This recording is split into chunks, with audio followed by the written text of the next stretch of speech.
girl I knew, her name was Jane. She said that's really odd. Something about Jane/Julie is that she has a red heart-shaped tattoo on her wrist, and this tattoo was in the picture she showed me. Do I tell her about what happened with the gym girl? Not say anything and hope Jane/Julie doesn't say anything. I know how it feels being cheated on. Jasmine and I have not talked since Wednesday. And I'm pretty sure we are broken up. After I posted, I went to get an actual phone, not the cheap flip phone that I had. Why are new phones and plans so expensive? I did so that communication could happen easier later on if needed. Anyways, on Wednesdays and Fridays Jasmine and I have a class together. When she came in, she could tell I was still not acting normal and tried to make me cheer up, and it worked. I asked if she wanted to grab a bite to eat at a place we like not far from my apartment. We met up at my apartment and decided to walk to the restaurant. We talked about class and I told her about my new phone, and she was telling me about some of the apps and features she liked about it. I'm still not using the big 3 social media platforms. I'm still getting used to it after having a burner phone, as she called it.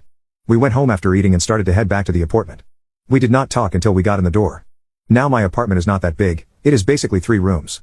The bedroom, the bathroom, and a shared kitchen and living room. I walked in and sat on the couch on the far side of the room. She stood in front of me and asked what was going on with me and if this was about meeting her family. I responded that it was and we needed to have a serious talk, and then I asked if she could please sit down. She got a sad and worried look on her face and asked if I was breaking up with her. I responded that this is the last thing I want to do. That I care for her and I trust her.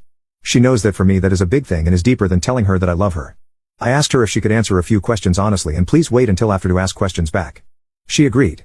The first question was if I could see the picture of her parents again. She showed me.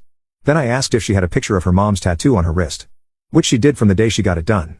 My heart dropped at this point. Heart-shaped tattoo with the same details in writing.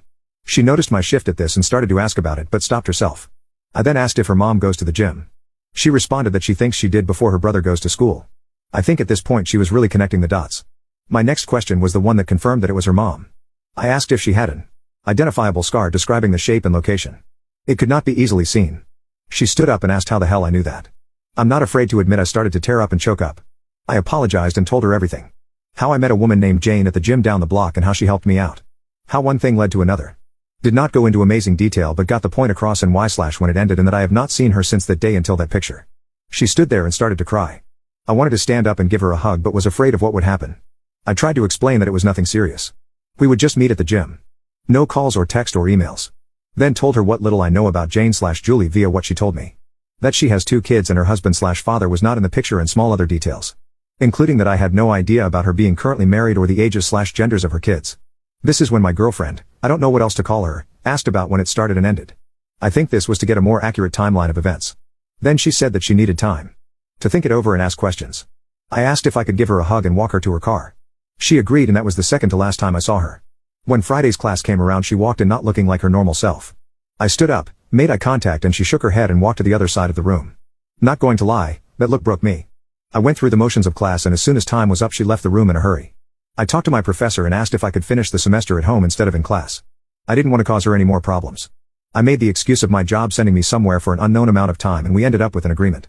I am currently sitting in my apartment and trying everything in my power to not call or text